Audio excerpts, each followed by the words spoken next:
शहर के स्टेशन क्षेत्र में दोहरे हत्याकांड की पूरी घटना का खुलासा करते हुए कोटा रेंज आईजी विपिन कुमार पांडे ने पत्रकारों को बताया कि इस घटना का खुलासा करने में भीमगंज थाना पुलिस के कांस्टेबल शिवराज की अहम भूमिका रही, जिसने आरोपियों का सबसे अहम सुराग दिया, जिसके लिए डीजीपी ने कांस्टेबल को विशेष सम्मान दिलाने की घोषणा भी की है।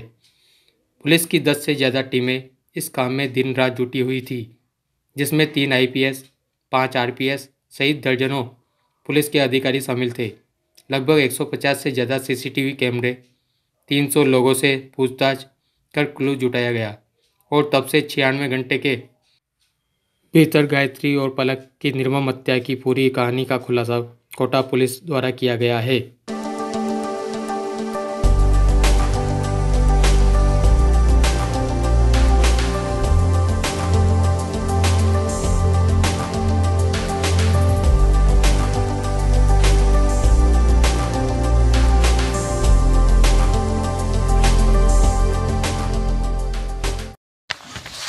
की रात को जो भीमगंज थाना मंडी क्षेत्र में राजेंद्र विजय जी के घर पर जो करीब 8 बजे के आसपास लूट के इरादे से 2 महिलाओं की जघन्य हत्या हुई थी, उसमें पुलिस ने सफलता प्राप्त की है।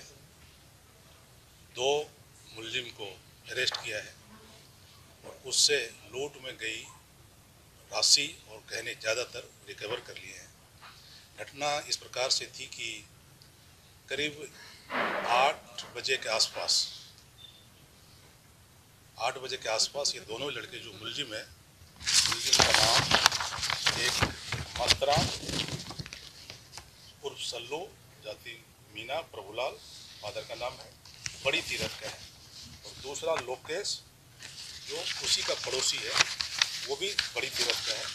ये दोनों 8 बजे के आसपास घर में घुसे। घर में घुसने के बाद, क्योंकि ये आदमी करीब 1.5 साल पहले राजेंद्र विजय की दुकान पर काम करता था, घर में परिचय था, तो इसको सारी चीज़ें पता थी कि घर में पैसे भी रहते हैं, और जो उनके पिताजी हैं करीब 8 बजे के आसपास मंदिर भी जाते हैं।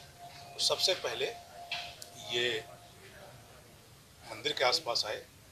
आने के बाद दुकान पर देखा कि बैठा हुआ है वो आदमी, उनके पिताजी भी वहीं पर हैं, और ये फिर वो वहाँ आए मौके पर, साइड में गाड़ी खड़ी करी, घर के अंदर गए। घर खुला हुआ था, तो जो महिला थी उनकी पत्नी राजेंद्र विजय जी की, उससे पूछा कि अंकल कहाँ हैं।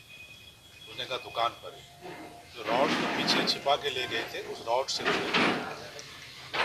तब ताबड़तोड़ हमले लेडीज पर कर दिए। ये आवाज़ सुन के उनकी जो लड़की थी वो बाहर निकली, उसके बाद उसके ऊपर भी ताबड़तोड़ हमले कर दिए, और उसके बाद दोनों ही डेड बॉडी को ड्राइंग रूम में लेके रख दिया, और फिर ये तिजोरी की तलाशी लेने लगे। तिजोरी खुली हुई थी, उस तिजोरी में से इतना माल ये ले सकते थे, वहीं थैलियाँ पड़ी थी, 2 थैलियों में भर के पैसे लेके निकल गए।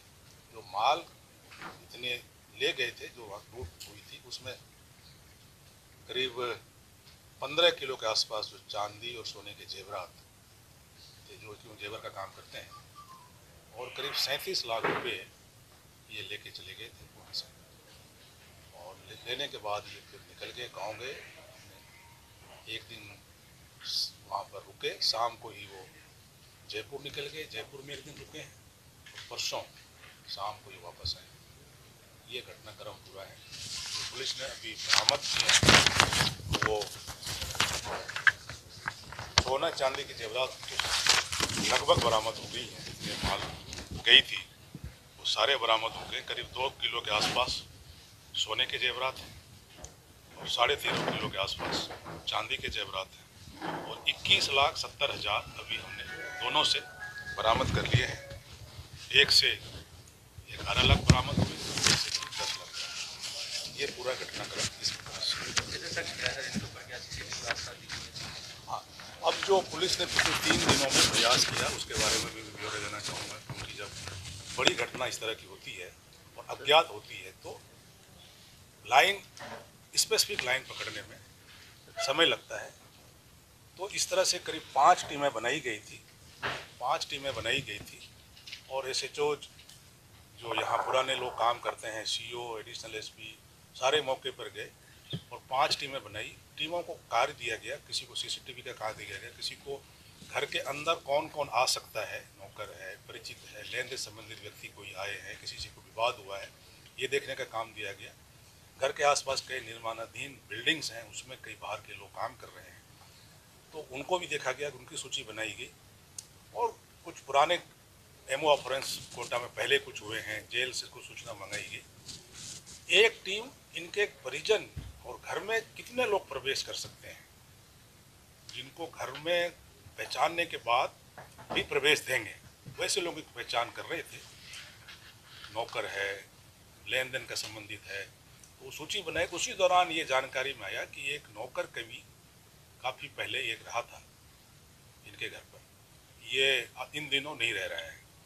जब इस बारे में जानकारी इकट्ठा करने की बात हुई तो हमारे एक लोगों को, जो स्थानीय की टीम है, उसका भी नाम भी लेना चाहूँगा मैं, शिवराज को एक सूचना मिली कि एक आदमी है जो संदिग्ध है, जो उसके यहाँ काम करता था, उसको संदिग्ध है, उसके हाव भाव ठीक नहीं है, उसके पास कुछ पैसे आने की भी कुछ सूचनाएं, कुछ खर्च कर रहे हैं, मोबाइल महंगे खरीदे हैं उसने। तो उसको जब डेवलप किया, उसको बुलाया, पूछताछ किया, तो वो जल्दी ही टूट गया और फिर ये कड़ी की कड़ी जोड़ते चले गए और ये घटनाक्रम इस तरह से। 2 आरोपी हैं और एसपी साहब आप थोड़ा करीब करो। सर एक ये था कि ये इनका मकसद जो था लूटने का, फिर वो मारने का जो था शुरुआती मारपीट। around 200 to 250 policemen were involved. We had constituted 5 teams, जिसमें सीसीटीवी के लिए भी थी, साइबर टीम भी थी, होटल ढाबे चेक करने वाली टीम थी, जो बिल्डिंग्स बन रही हैं उसकी टीम थी, ट्रेडिशनल पुलिसिंग जो होती है, जैसा भी साहब ने फरमाया, वो इंफॉर्मेशन गैदरिंग करने की, उसकी भी टीम्स थी। 3 DYSPs थे, 5 इंस्पेक्टर्स थे और 200 से 250 अन्य पुलिसकर्मी इसमें लगे हुए थे।